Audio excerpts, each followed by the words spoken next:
مزید ایسے بیان سننے کے لیے ہمارے چینل کو سبسکرائب کریں اور بیل آئیکن کو پریس کریں۔ درود پاک پڑھنے کے بے شمار فضائل و برکات ہیں۔ مصطفیٰ جان رحمت شمع بزم ہدایت صلی اللہ تعالیٰ علیہ وسلم فرماتے ہیں، میرے آقا کا فرمان ہے جس کا مضمون ہے کہ جو کوئی شخص مجھ پر ایک بار درود پاک پڑھتا ہے، اللہ کریم اس پر اپنی 10 رحمتیں نازل فرماتا ہے، اس کے 10 گناہوں کو مٹا دیتا ہے اور اس کے 10 درجات کو بلند فرماتا ہے۔ اب ذرا غور کیجئے، بظاہر تو یہ ایک حدیث ہے، ایک لائن میں یہ حدیث پوری ہو جاتی ہے، لیکن اگر اس کے پیچھے انعام دیکھیں نا تو یہ کتنے بڑے انعام ہیں۔ ذرا سمجھیے پہلے بات کو کہ 10 درجوں کا بلند ہونا۔ آج دنیا میں کسی کو اپنا ایک گریڈ بڑھانا ہو، لوگ کہتے ہیں یار 17 گریڈ میں ہوں 18 گریڈ میں کروا دیں، کبھی ادھر فائل لے کے کبھی ادھر فائل لے کے، 20 گریڈ کا ہوں تو 21 گریڈ کا ہو جاؤں، 21 کا تو 22 کا، سنا 2-4 گریڈ کے بعد تو گریڈ ہی ختم ہو جاتے ہیں دنیا میں۔ مگر ہر درود آپ کے رب کی بارگاہ میں 10 درجے بلند کرتا ہے۔ سبحان اللہ، آپ سوچیں جو کثرت سے درود پڑھتے ہیں کتنے درجات بلند ہوتے ہیں۔ ادھر ایک گریڈ بڑھانے کے لیے ٹینشن ہے، ہر درود 10 درجے بڑھا رہا ہے اور درود پڑھنے کا ہمارے پاس ٹائم نہیں ہے۔ پھر یہ بات فرمائی نا کہ ہر درود پر 10 نیکیاں مل رہی ہیں اور 10 گناہ کم ہو رہے ہیں، یہ چھوٹا انعام نہیں ہے۔ آپ سمجھیے دنیا میں لوگ اپنی بیلنس شیٹ بناتے ہیں، ہر کاروباری آدمی نارملی اپنا بیلنس شیٹ بناتا ہے، اور بیلنس شیٹ کا سمپل فارمولا کیا ہے کہ مجھے کتنے دینے ہیں کتنے لینے ہیں، جو بچ گئے وہ میرے ہیں، کیپٹل اسی کو کہتے ہیں۔ تو اب اگر کسی کی بیلنس شیٹ آؤٹ ہو جائے دنیا میں، یعنی کسی کو دینے زیادہ ہوں لینے کم ہوں، اپنے پاس بھی نہ ہوں، تو پھر کیا کہتے ہیں لوگ کہ یار یہ تو ڈیفالٹر ہو گیا ہے، بینکرپٹ ہو گیا ہے، اب اس کے پاس تو پیسے ہی نہیں ہے، لوگوں کو زیادہ دینے ہیں۔ تو اب اگر کسی کی بیلنس شیٹ دنیا میں آؤٹ ہو بھی جائے تو ایک طریقہ یہ ہے کہ کسی سے لون لے کر، کسی سے مدد لے کر، کسی سے معاف کروا کر وہ چھٹکارا پا سکتا ہے۔ دیر از اے وے۔ مگر آپ کو پتا ہے قیامت کے دن بھی ایک بیلنس شیٹ بنائی جائے گی، اور قرآن میں رب نے فرمایا سورہ قارعہ میں اعمال تولے جائیں گے۔ ہمارے یہاں تو لکھے جاتے ہیں نا، لکھے بھی جاتے ہیں، لیکن اعمال کا وزن ہوگا، اور اللہ کی شان دیکھیں کہ وہ وزن ہوگا تو روایتوں میں آتا ہے دنیا میں جو پلڑا بھاری ہوتا ہے نا وہ نیچے ہو جاتا ہے، جو بھی پلڑا بھاری ہوگا وہ نیچے ہوگا، ہلکا والا اوپر ہو جائے گا۔ قیامت کے دن ایسا نہیں ہوگا، جو پلڑا بھاری ہوگا وہ اوپر ہو جائے گا، جو پلڑا ہلکا ہوگا وہ نیچے ہو جائے گا۔ پہلے تو یہ بات سمجھیے۔ اب سورہ قارعہ میں قرآن کیا کہتا ہے؟ فَأَمَّا مَنْ ثَقُلَتْ مَوَازِينُهُ فَهُوَ فِي عِيشَةٍ رَاضِيَةٍ۔ قرآن کہتا ہے جس کی نیکیوں کا پلڑا بھاری ہو گیا وہ چین میں ہوگا، مزے میں ہوگا، جنت کی نعمتوں میں ہوگا۔ اور دوسری طرف وَأَمَّا مَنْ خَفَّتْ مَوَازِينُهُ فَأُمُّهُ هَاوِيَةٌ وَمَا أَدْرَاكَ مَا هِيَ نَارٌ حَامِيَةٌ۔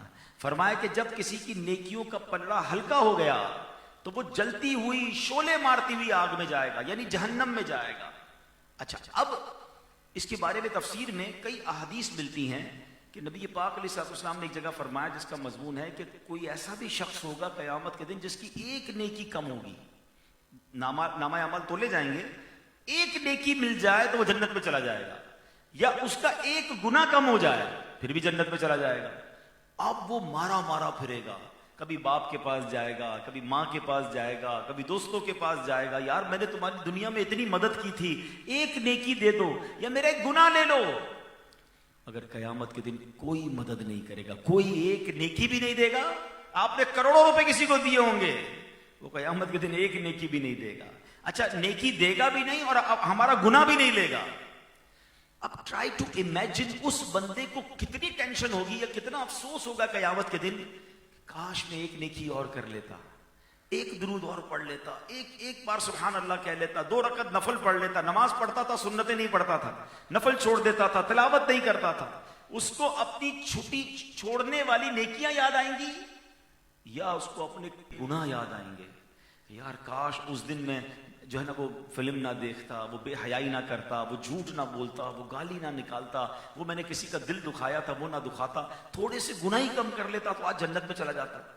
آپ سوچ رہے ادھر گناہ کرتے ہوئے شرم نہیں آ رہی، ادھر خیال بھی نہیں آ رہا، ادھر نیکی چھوڑتے ہوئے پریشانی بھی نہیں ہے، مگر اس دن اگر بیلنس شیٹ آؤٹ ہو گئی تو پھر بنے گا کیا؟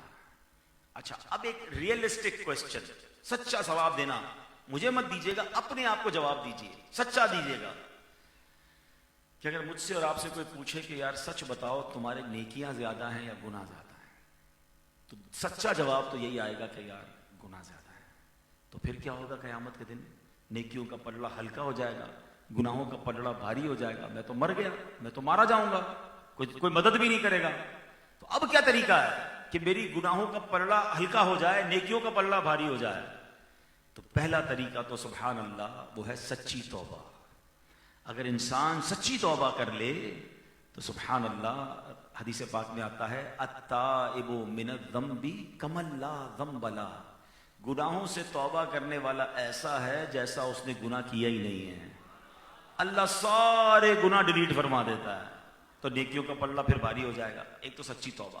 دوسرا کوئی اور طریقہ، اب یہ حدیث دوبارہ سنیں، اندازہ ہو جائے گا درود پاک کتنا بڑا تحفہ ملا ہے مجھے اور آپ کو. حدیث پاک کا مضمون، جو ایک بار درود پاک پڑھے اس کے نامہ اعمال میں 10 نیکیاں لکھی جاتی ہیں، 10 گناہ مٹا دیے جاتے ہیں. سمجھ آ رہی ہے بات؟ یعنی ہر درود میری نیکیوں کا پلڑا بھاری کر رہا ہے، میرے گناہوں کا پلڑا ہلکا کر رہا ہے. یہ آج کر لو، ادھر نہیں پڑھ سکو گے قیامت کے دن. آج موقع ہے. آج فضول باتیں، موبائل فون پر گھنٹے، دوستوں کے ساتھ گپ شپ، ٹائم ہی ٹائم ہے. تھوڑا سا وقت تو نکالیں، جیب میں تصویر رکھا کرو، کبھی واک کرتے ہوئے پڑھنے صلو علی الحبیب صلی اللہ تعالی علی محمد صلی اللہ علیہ وسلم. قرآن مجید فرقان حمید یہ ہم سب کے لیے زبردست مشعل راہ ہے. یہ اللہ کا پیغام ہے جو مومنوں کے نام ہے.